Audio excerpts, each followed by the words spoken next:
ચાંદોદ ખાતે નર્મદા નદી આ ચાલુ સિઝનમાં ત્રીજી વખત બે કાંઠે વહી રહી છે।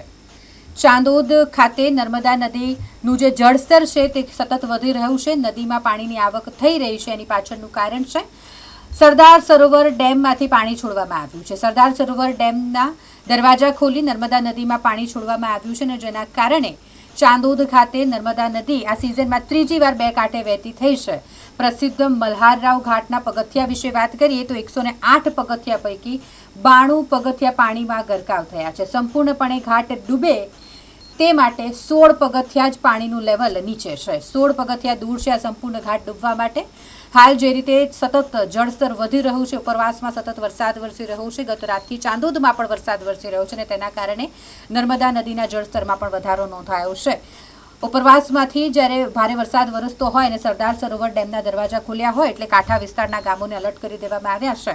ડભોઈના ચાંદોદ, કરનાળી, નંદેરિયા અને ભીમપુરા જેવા ગામોને પણ તંત્ર દ્વારા એલર્ટ કરાયા છે। આ કયો ઘાટ આવ્યો છે, શું પરિસ્થિતિ છે?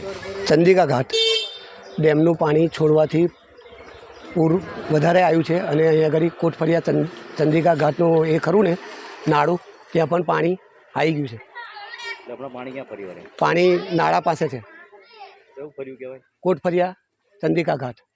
અને કેટલા પરિવારો રહેતા હશે? પરિવાર 5 એક રહે છે તે અત્યારે બધું ઘરનું સામાન ખાલી કરે છે। હજુ વધારે પાણી આવે?